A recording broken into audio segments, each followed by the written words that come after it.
Hello, I'm Ronnie Eldridge. Welcome to Eldridge and Company. One of the newly elected members of the City Council is Helen Rosenthal. She will represent the 6th Council District on Manhattan's Upper West Side. But as a result of term limits, her experiences already differ greatly from those of her predecessors. She's my guest today. So I'm talking, it's a personal thing. You realize that. Welcome, first of all. Thank you so much. But one of your predecessors was me. Yes. And when I was elected to the City Council, there was only one other new member, and that was Virginia Fields. And both of us were from Manhattan. So all the other boroughs had their old guys who'd been there for a long time. I don't remember anything about any kind of instructions, any kind of briefing, anything. Now, Lisa Guggenheim, who was running the operation, my operation, might have been, I'm sure she went down and talked to people. But we were just put there. And I can imagine that. And nor were we expected to be heard from. Let me say that, too. So it is a great difference. Tremendous difference for all sorts of reasons. Yeah. First of all, I would like to stop going to council training schools. I've been to 3 now. And while they're all terrific, and I'm learning, they're very time consuming, and I'm anxious to just get started. What are you learning? How to put your name on a bill and all that kind of stuff? Yes, and how the budget works and how operations work at the City Council. So it is really great education, and also a little bit of, the issues at hand and the types of things we're going to have to deal with. But also a huge difference. There are 21 new members of the City Council. So we're acknowledged as new people coming in, and we're given some bandwidth to be new people. Right. And I've gotten to know these wonderful people who are in the same situation I am in. And there are some of us who talk regularly, just to sort of share about our day or who we're hiring or the types of hiring decisions we have to make. And it gives us all, we share the fact that it gives us great comfort to be able to talk to somebody about it. And there's another difference too, because nobody in the council now has been there longer than what? Yes, 4 years? That's right, 4 years. So when we came into the council, people had been there for 20 years. Right, and even longer. And for some people, they have another 4 years, like our first 4 years, but for some people, they have 8 years. So there's this odd thing going on where my class will never be seniors. There will always be a class of people who are more senior than us. So interestingly, that sets up something of a dynamic if committee positions are given based on seniority. I don't understand that. So there are some people for whom this is their 2nd term, and they get 3 terms. Oh, they still get 3 terms? And for me, I get 2 terms. So they're still operating under the 3 term. Correct. Yep. So are you guys ever going to try to extend your time to 3 terms? No, absolutely not. Unless the voters decide. Okay. But it's all up to the voters. The other difference is there is something called a Progressive Caucus. Yes. Where people who are supposedly like-minded on issues gather together. So there's a difference, though, there's a Progressive Caucus that was built over the last 4 years, and those are members of the current City Council. But what's so interesting is our first decision when we come into the council is a vote for the speaker. Right. And that vote has a history to it as to how that speaker has been chosen. And the new player this time around, in addition to the 21 new members, is something called the Progressive Bloc. And the Progressive Bloc is made up of individuals who are like-minded and who likely want to see a progressive speaker. Now, that's larger than the Progressive Caucus. Much larger. It's at least twice as large as the Progressive Caucus. So it's almost all the council.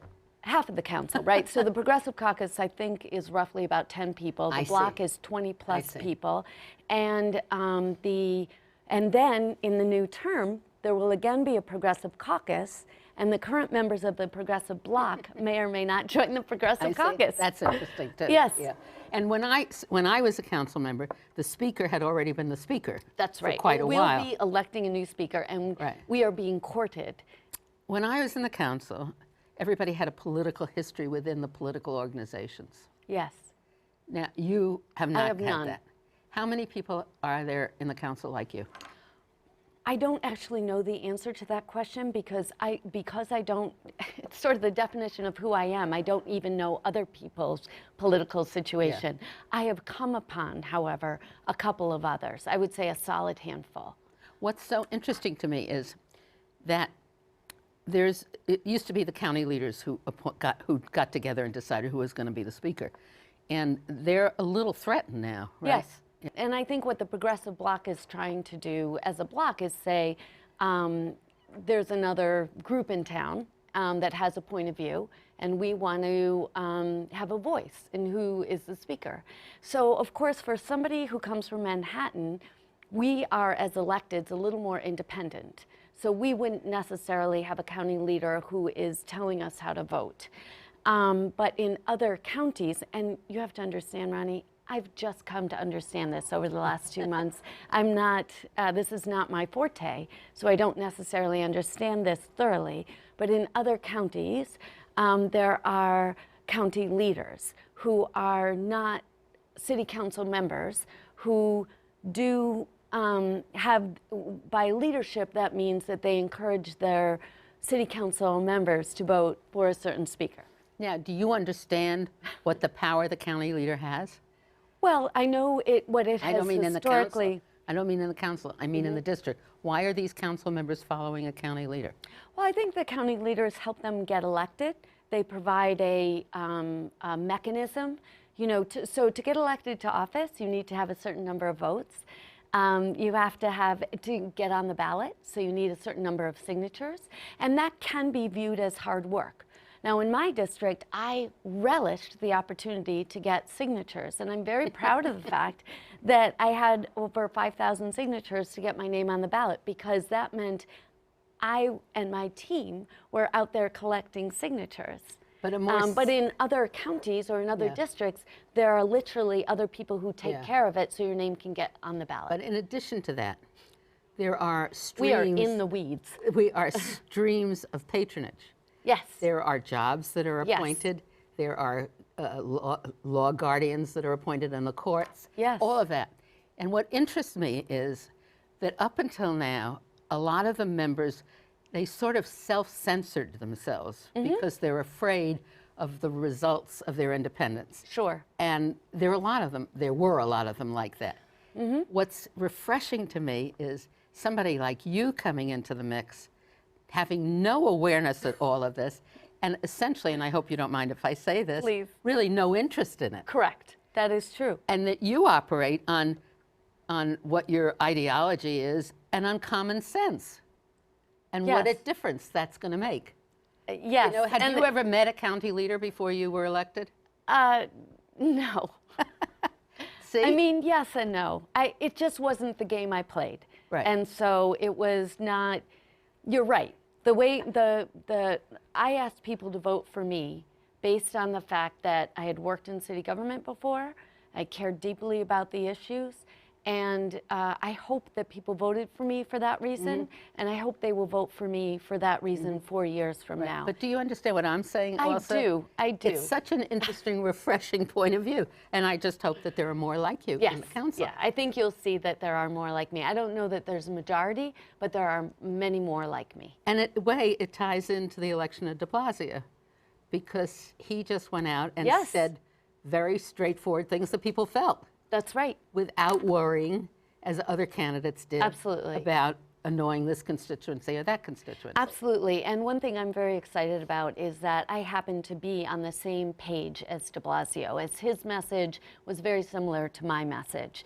You know, he's talking citywide, so there's a much greater divide between the wealthy and the poor and the lives that people are living. On the Upper West Side of Manhattan, you might not have that as strongly. However, we certainly have our pockets of poverty, and I would argue that the middle class is struggling and diminishing, and instead we really are seeing on the Upper West Side a big economic divide. I think it's not as obvious, because I think there are people who are really struggling to continue to live the way they were living, and that's right, a middle class challenge. Yeah, that's exactly right. So, what do you think is your opportunity in the council? What are you interested in? Well, I have to say, I do feel like a child in a toy shop or at a candy store. For me, coming from a public policy and a budget background, I'm excited to delve into any and all of these areas. So over the last few months, I've been researching different workforce development ideas, for example, and green technology ideas, and how we can expand our workforce in that area. Well, that can apply to our sanitation system and carters, the trucks of for private businesses, where we could encourage those trucks to become more energy efficient, to the homeless shelter contracts that exist right now. The tip of the iceberg of what's going on is happening in your former and my future district on West 95th Street, where there's a homeless shelter that's operating with very little social service support to the individuals who are living in that building, yet the city pays nearly $4,000 a month per person to the social service provider and to the landlord. It just doesn't pass the smell test, and I can't wait to unravel that. And particularly, obviously, in the light of what we've read about in the Times about Dasani and what happened to her. That's a disgrace.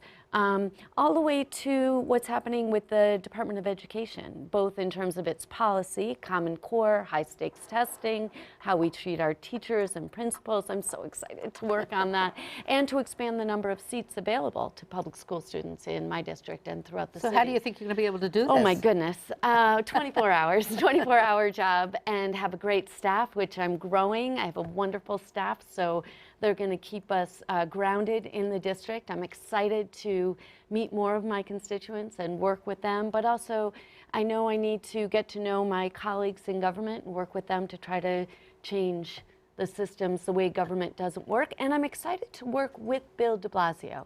That was the point of what I was saying, because I think his heart is in the right place there too. And for the hires that he's made to date, I see individuals who I've worked with in city government who are hardworking, who know government well, and I think are on track to unravel these same problems. With the leadership supporting them. Tony Shorris, you know, Lilium, just phenomenal. The two deputy mayors. So how do you go about within the council, how do you determine what committees you want to be on? Well, so I've come to learn that over the last few months that this is a decision that's made by leadership and by my colleagues. So what I've been doing is letting as many people as possible know my background, where I think I can add value and be helpful to the council. And you know, it will become increasingly obvious to me how those appointments are made, and I'll put my name in the ring. In the hat. In the hat? Yeah. In the ring? I don't know.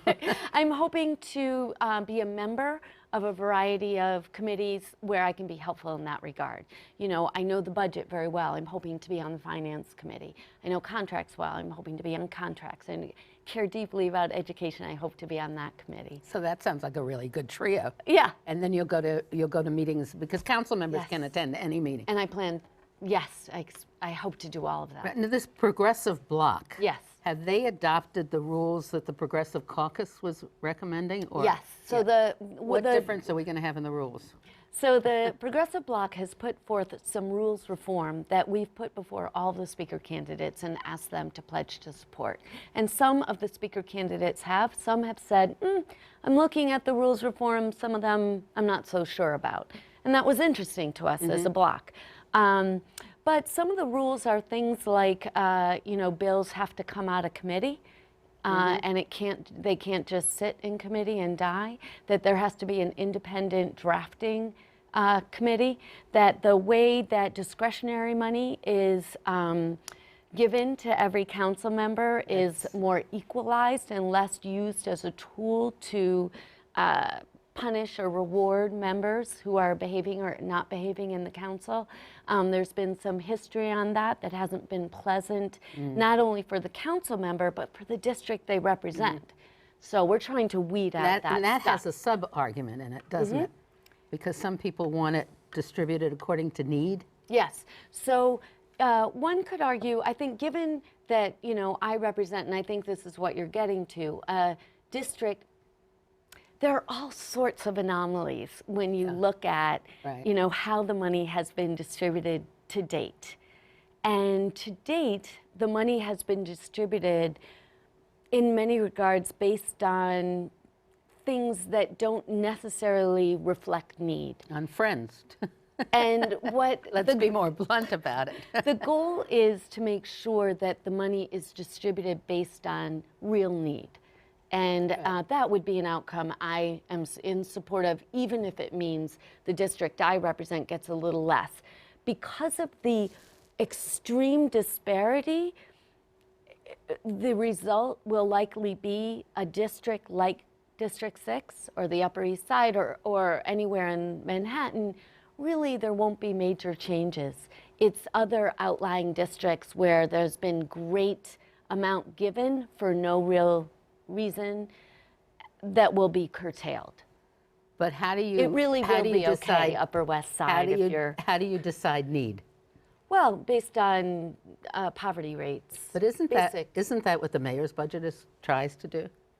Or the mayor, the administration? Absolutely, yeah. The I mean, administration? hypothetically, of course, all need is met. Yeah. And the reality is that, you know, the way, I believe, fundamentally, the way we allocate our city tax dollars right now is not meeting need. And we could even the mayor's office could be reallocating resources in a way that more met the real need, real poverty in New York City. Perfect example is the homeless contracts, where we're giving an inordinate amount of money to landlords who do not take care of the buildings or the apartments that are being used by the city. And that, if we can fix that, we're freeing up hundreds of millions of dollars. Yeah. So that's where we need to really be focusing. This is also our the common attention. sense element. Yes, It doesn't make one sense. would think. Yeah, It doesn't pass the make sense. smell test. Does the participatory budgeting come in under all of the money that you're getting? The To some discretionary degree. funds? Again, the participatory That's money. not a rule, though. That's not a proposed rule. No, but it is in it is in rules of form. We're asking that every district. council member be afforded the opportunity to do participatory budgeting.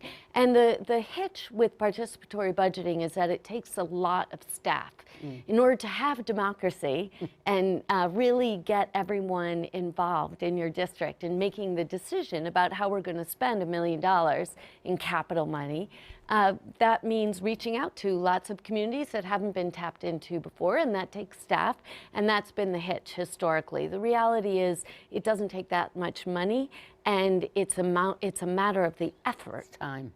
Time to get people engaged. But I'm a huge fan of it because at the end of the day, yes, democracy, it takes more time, but boy, isn't it a good thing? And then perhaps we can increase, for me, the next step from deciding how to spend our money is voting for members of the city council or for your elected officials, and we want to increase the number of people. What have you found as you've gone around and talked to people, and what do you find about citizens and what they want in the city? People want representatives who are going to listen to them, fundamentally. You know, everyone's got their own issue, which is very important to them, and reflect the larger, in my view, reflect the larger public policy needs. So when I talk to parents who are very nervous about getting their children into a middle school, in District 6, that's a big issue right now. Are there enough middle school seats, and do we have middle school seats, and do we have enough high school, District 3 priority? Do we have a District 3 priority high school? And is it an accessible kind of Exactly. arrangement to worry about where your child's going to go? And it sounds so complicated to me. It is complicated. And the fact that you have to be, as a parent, so vigilant engaged and vigilant is a reflection of the fact that our public school system is failing parents. So my goal is to try to address these individual constituent needs by changing our public policy. You know, I grew up in a middle class, lower middle class neighborhood of Detroit, suburb of Detroit. We went to the public school we were sent to. There were no other choices that I'm aware of. And that was it. Right. And me too. It is not right that New York City citizens do not have that option, have to be so vigilant, or else end up with their children in a school that's not performing. So many questions just in that sentence. Why are they not performing? What are the measurements of performing? I believe that the measurements of performing should not be student test scores and these hence the vocabulary, high stakes testing. That's just a mistake. So, you know, the point of education is to teach our children to love learning, to become critical thinkers, and to be able to function in society. So how do we measure that? That's more interesting to me, and that would be my goal. So what do you, in addition to the school selection, if you're interested in children growing up in a community, what else do you want to do? Well, I want to make sure that the housing they have is sufficient and adequate, and more than adequate, livable, that they live in a community where it's safe to walk to school, where they don't, you know, have fears of being attacked verbally or physically. How do you teach social consciousness? Well, I'm not an educator. Yeah. I'm hoping, like everyone else is hoping, that the mayor chooses an educator to be the chancellor. Are you and making I hope any that message- recommendations? I'm not. That's not my area of Yeah. expertise. It's Yeah. inappropriate for me to. But you're I a was mother. shooting for. You're a parent. yours. You're a parent. I am. How do we see that we bring up children who see the common goal of, you know, of things that everybody should have a decent life? How do you bring children up to believe that? Yeah, I personally think, having struggled as a mom, because that was not my skill set either. So did very well. Thank you. I love my kids, and they turned out great. I got lucky, but what I've learned in being a mom, so with that as my qualification, is that words matter. You know, our choice of vocabulary matters. You know, Ronnie, one thing that you and I have talked about in the past is that, you know, my brother was killed in 9/11, and my mother and I have struggled mightily to understand how that could have happened, a very unexpected event, you know, that a plane would fly into a building. How crazy is that? No one expects that to happen. Right. My mother, who was an academic, researched very much the life of the pilot who flew the plane that went into the building that killed her son. And so she was studying what was the trajectory of each of these sons. One who grew up in, you know, in the Middle East and in an area where somehow you would end up being somebody who would fly a plane like this, versus someone who grew up in a, you know, low middle class suburb of Detroit, ended up in New York, and ended up working in the Trade Center, right? And was a fully innocent victim. And she met the mother. She went over there. And that was something that was vitally important to my mom. You know, I have always treated this death much more personally, so differently, but I certainly learned from my mother and what the stories she had to tell. And, you know, she flew to Abu Dhabi, you know, and met with the extended family. And, you know, this was a society where children is such a complicated society. They're taught, they live in a place where there's a McDonald's and a Kentucky Fried Chicken, and people, you know, watch Dallas on TV, right? And have visions of what America is. And yet they're also taught in their history books that Americans are the enemy and are hated, right? And Jews and Zionists are hated. And so with that much hatred, you know, might be able to get to a place where you would fly a plane into a building. My takeaway thought now, using that as a city council person, so finding myself in a position of leadership, is to teach our children that language matters, words matter, words can be hurtful. Let's all try to learn to accept people who are different than us and to accept them fully and to try to have conversations and to try to break down any sort of bigotry or hatred or disagreements between large groups of people. And that starts in your home, that starts with your community. You know, I hope my children have been raised, I think they've been raised to have their eyes open to people who don't look like them or talk like them. I think from what I know of my children's friends, I've been a success. Yes, definitely. And it's that's so important. basic, isn't it, to all of our problems, Right. to everything. It's so basic and so important. Are the other council members as enthused as you are? The other new members? Well, I've gotten quite close to a couple of them just by chance, and they're terrific. One of them ended up in New York Magazine this week as one of the top 100 New Yorkers. Richie Torres made it to number 30. He's black, he's gay, he grew up in the projects, he's 25 years old, and he's a new city council member. I'm so excited to be working with this guy. You know, last week on Thursday, we were trying to get together, and the timing didn't work, just to have a cup of coffee. He couldn't get together because he was spending the day working with constituents in 5 different buildings who had lost the heat in their building. You know, last week was a very cold week, a sudden cold snap, and he was helping his constituents get heat. You know, God bless him. So, Helen, we've come to the end. So, will you make a promise that in 3 months you'll come back? Oh, I would be delighted. And we can update what the progress is? Absolutely, Ronnie. And gauge the enthusiasm? Certainly, I wish I was your constituent, but I'm evidently... Just by a block. I know, a block out. It still counts. Anything you need, pick up the phone. Certainly, their constituents are in for a wonderful representative, and I hope the city has more of them like you. Thank you so much. Thank you, Ronnie. It's always a pleasure.